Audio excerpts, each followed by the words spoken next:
Sarai, Abram's wife, hadn't yet produced a child. She had an Egyptian maid named Hagar. Sarai said to Abram, "God has not seen fit to let me have a child.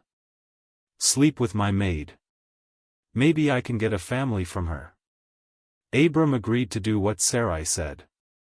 So Sarai, Abram's wife, took her Egyptian maid Hagar and gave her to her husband Abram as a wife. Abram had been living 10 years in Canaan when this took place. He slept with Hagar and she got pregnant. When Hagar learned she was pregnant, she looked down on her mistress. Sarai told Abram, "It's all your fault that I'm suffering this abuse. I put my maid in bed with you and the minute she knows she's pregnant, she treats me like I'm nothing. May God decide which of us is right." "You decide," said Abram. "Your maid is your business." Sarai was abusive to Hagar and Hagar ran away. An angel of God found her beside a spring in the desert. It was the spring on the road to Shur. He said, "Hagar, maid of Sarai, what are you doing here?" She said, "I'm running away from Sarai my mistress." The angel of God said, "Go back to your mistress.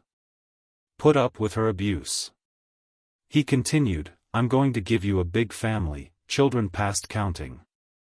From this pregnancy, you'll get a son, name him Ishmael. For God heard you, God answered you. He'll be a bucking bronco of a man. A real fighter, fighting and being fought. Always stirring up trouble. Always at odds with his family." She answered God by name, praying to the God who spoke to her, "You're the God who sees me." Yes. He saw me, and then I saw him. That's how that desert spring got named, God Alive Sees Me Spring. That spring is still there, between Kadesh and Baird. Hagar gave Abram a son. Abram named him Ishmael.